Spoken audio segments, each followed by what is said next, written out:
Assalamualaikum warahmatullahi wabarakatuh. Salam olahraga. Salam 4477. Di video kali ini kita akan sharing informasi masih seputar senar tenis, di mana ini merupakan video lanjutan dari video yang sebelumnya yang sudah ditonton barangkali oleh teman-teman terkait dengan review mengenai senar yang terbuat dari usus alami atau istilahnya natural gas, dan juga senar yang terbuat dari non alami di mana terbuat dari sintetik. Dan di video kali ini merupakan video lanjutan di mana kita akan membahas lebih detail terkait dengan masalah konstruksi senar raket tersebut. Ada ribuan senar yang dijual di pasaran dengan produsen yang memproduksi struktur senar yang lebih kompleks dan menggunakan bahan yang berteknologi tinggi. Dan senar dirancang untuk memenuhi tipe permainan dari pemain tenis yang berbeda-beda. Dan semua senar pastinya akan menghasilkan kekuatan kontrol, kenyamanan, daya tahan yang berbeda, dan mempunyai ciri khas masing-masing. Dan setiap senar memiliki campuran bahan yang berbeda-beda. Bisa teman-teman cek di video kami sebelumnya yang tadi kami sebutkan ya. Ada beberapa istilah yang harus dipahami oleh teman-teman sesama pecinta tenis ya, terkait dengan masalah string atau senar ini. Yang pertama adalah string construction. Apa itu? String construction adalah bagaimana string dibuat dan jenis serat yang digunakan ya. Nah, yang kedua adalah string gauge. Apa itu? Ukuran ketebalan string. Ternyata bukan hanya benang saja yang ada ukurannya ya, ternyata senar pun juga ada ukuran ketebalannya. Dan yang ketiganya adalah string tension. Nah, kalau string tension ini pastinya teman-teman sudah paham. Biasanya suka ada keterangan di dalam sebuah raket bagaimana rekomendasi stringing tension ini, atau seberapa kuat ketegangan dari sebuah senar raket tersebut.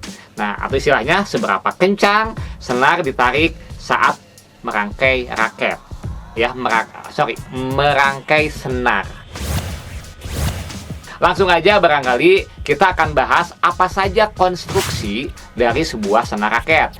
Yang pertama adalah istilahnya monofilamen. Mono berarti satu atau tunggal ya. Senar monofilamen terbuat dari satu bahan ekstrusi padat. Apa itu ekstrusi? Ekstrusi adalah perubahan suhu seperti plastik, logam, dan lain-lain ya.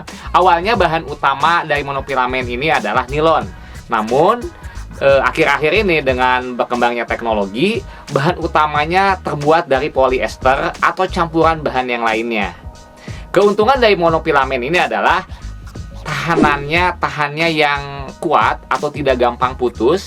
Kemudian awalnya senar monofilamen ini harganya sangat mahal di pasaran ya. Namun sekarang dengan berkembangnya teknologi, maka para produsen sudah bisa memodifikasi atau menyiasati sehingga bahan monofilamen ini malah jauh lebih murah dan akan tetap menghasilkan efek spin yang diharapkan. Perkembangan terbaru dari monofilamen adalah proses ekstruksi non melingkar ya, atau bentuknya mempunyai beberapa sudut atau tidak silinder atau bulat lagi ya. Mungkin teman-teman bisa cek sekarang di pasaran sudah tidak lagi kaku senar itu bentuknya bulat ya. Nah, ini merupakan salah satu teknologi perkembangan dari monofilamen dengan tujuan untuk menghasilkan efek spin yang lebih banyak. Monofilamen sering menjadi bagian dari rangkaian senar hibrid dengan monofilamen digunakan pada bagian senar utama, di mana kalau istilahnya senar utama itu adalah bagian vertikal, bagian dari atas ke bawah ya. Sedangkan rangkaian senar yang lain itu dikombinasi dengan senar yang menyilang atau horizontal, sehingga bisa memberikan efek yang seimbang antara daya tahan dan spin ya. Kemudian senar monofilamen ini sifatnya cukup kaku ya, sangat atau cukup kaku ya. Nah, senar yang lebih kaku ini menghasilkan akan lebih banyak kontrol ya, tetapi akan lebih sedikit tenaga yang dihasilkan dari kontrol ini ya. Berasal dari pantulan atau titik trampolin saat bola itu menyentuh raket. Nah, senar yang lebih kaku akan menyebabkan lengan kita akan jauh lebih lelah ya, karena dia tidak menyerap pukulan bola sebanyak pantulan yang dihasilkan apabila kita menggunakan senar jenis lainnya. Tapi apa yang disukai oleh para profesional bahwa di senar ini teman-teman bisa mengayunkan atau teman-teman profesional itu bisa mengayunkan dengan sangat kencang dan bola akan berputar lebih banyak atau menghasilkan banyak spin. Artinya bahwa senar ini sangat direkomendasi buat teman-teman yang permainannya sudah expert atau istilahnya teman-teman profesional.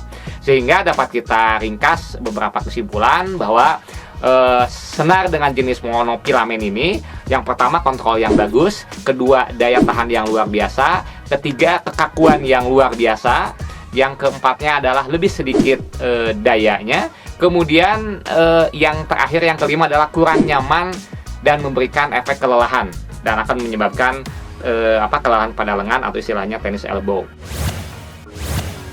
Yang kedua yang kita bahas adalah multifilamen. Ya, tadi itu mono berarti tunggal. Kalau multi malah beberapa gitu ya. Senar multifilamen adalah senar yang cukup fleksibel.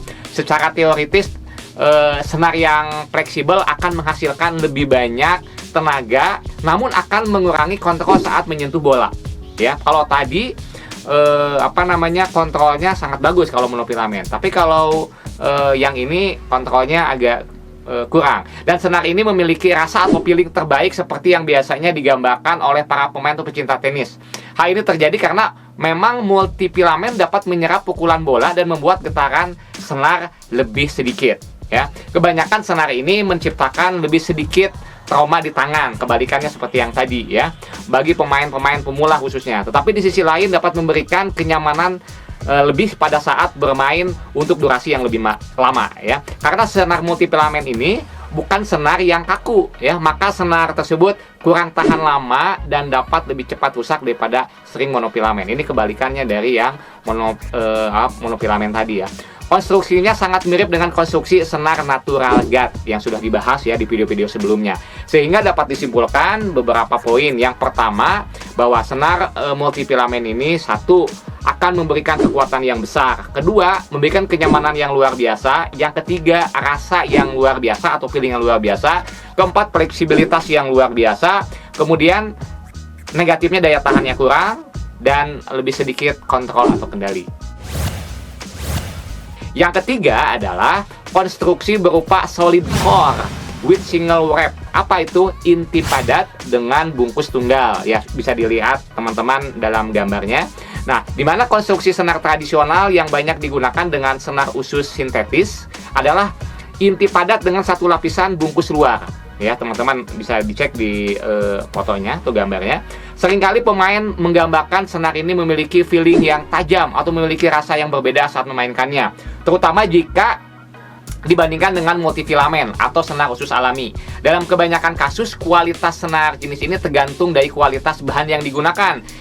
Dan yang paling sering digunakan untuk jenis konstruksi ini adalah bahannya dari nilon.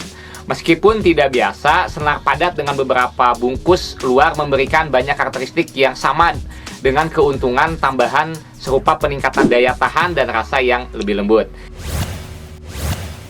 Yang keempat adalah solid core with multi wrap, atau diterjemahkan dalam Indonesianya adalah inti padat dengan multi wrap atau multi bungkus. Bisa teman-teman cek ya fotonya. Bungkus ekstra memberikan nuansa yang lebih lembut dan menghasilkan efek spin atau putaran yang lebih baik. Meskipun inti yang lebih tipis yang mengakibatkan kurangnya daya tahan dari senar. Inti senar ini nanti meningkatkan elastisitas dengan menghasilkan putaran yang lebih baik. Bungkus luarnya berguna untuk melindungi inti. Kemudian yang kelima adalah multi-core with wrap atau multi-core dengan bungkus. Ya, apa itu? Banyak senar terbaru di pasaran yang menggunakan konstruksi jenis ini, ya, dan menggunakan berbagai serat berbeda di setiap intinya. Jutaan serat kecil berguna untuk meningkatkan kemampuan bermain dan elastisitas ketegangan raket. Beberapa serat yang digunakan dalam inti multicore ini biasanya terbuat dari polyester yang lebih kuat untuk meningkatkan daya tahan. Yang keenam adalah komposit. Ya, komposit itu macam yang sudah dijelaskan dalam video awal-awal terkait dengan bahan prem raket tenis. Ya, komposit merupakan senar tenis yang merupakan hasil dari penggabungan berbagai jenis bahan seperti nilon, polyester atau kevlar dalam upaya untuk membuat senar agar memiliki efek yang berbeda atau mungkin untuk bagi pemula belum bisa merasakan senar komposit ini secara signifikan ya. Kenapa? Karena memang pemula tidak akan bisa membedakan ya feel-nya, bukan hanya komposit, mungkin yang lain juga belum bisa membedakan. Maka dari itu senar komposit ini bukanlah sebuah konstruksi dan lebih merupakan metode sebetulnya ya. Metode penggabungan material untuk mencapai karakter permainan tertentu. Ini bisa dilihat dari fotonya teman-teman. Contohnya kombinasi serat nilon dan Kevlar gunanya untuk meningkatkan daya tahan dari senar agar tidak mudah putus dan tidak akan mengurangi putaran atau spin. Yang ketujuh adalah hibrid ya. Hibrid macam mobil aja ya. Hibrid itu adalah senarnya bukan mengacu pada konstruksi senar baru. Jadi istilahnya bukan ini senar hibrid berarti ini senar baru, bukan ya.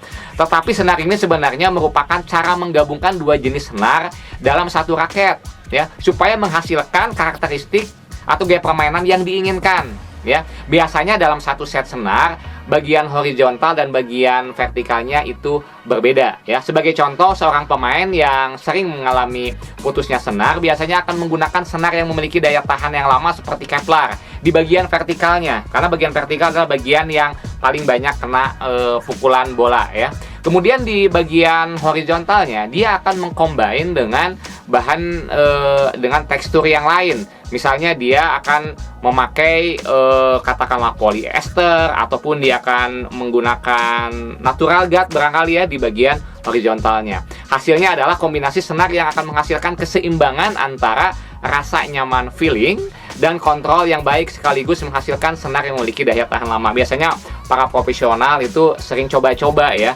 bagaimana mengcombine yang vertikalnya bahannya apa, yang horizontal bahannya apa. Yang ke-8 adalah tekstur. Apa ini? Senar ini dirancang untuk meningkatkan lebih banyak gigitan pada bola atau cengkraman pada bola untuk menghasilkan lebih banyak putaran. Senar ini cenderung memiliki inti yang kokoh dengan jumlah balutan yang sama atau satu lapisan luar. Dan biasanya ditambahkan bungkusan lain di sekitar bagian luar untuk memberikan kesan kasar pada senar. String ini sering digunakan dalam pola hibrid ya, untuk mengimbangi permukaan halus monofilamen. Baru-baru ini perusahaan seperti Babolat telah bereksperimen dengan senar maniflak dengan bentuk dan tekstur monofilamen. Oleh karenanya, dengan kita tahu berbagai jenis konstruksi atau komposisi dari 8 jenis konstruksi, sebetulnya ada 10 ya. 10 itu kemarin kita sudah ulas ya, terkait dengan yang pertama itu senar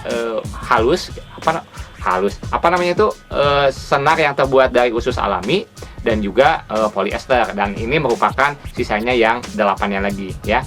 Sehingga ada beberapa kesimpulan. Yang pertama adalah senar yang lebih panjang dalam artian bingkainya oversize ya, maka akan menghasilkan efek tenaga yang lebih besar. Yang kedua, senar yang lebih elastis akan menghasilkan lebih banyak tenaga ya. Nah, yang ketiga, senar yang lebih lembut membuat lebih sedikit getaran di raket. Dan yang terakhir adalah senar elastis, ketegangannya akan hilang setelah senar dirancang di sebuah raket. Mungkin itu saja sharing kali ini terkait dengan konstruksi dari sebuah senar, dan mudah-mudahan video ini akan bermanfaat buat teman-teman pecinta tenis. Salam olahraga, salam 4-4-7-7.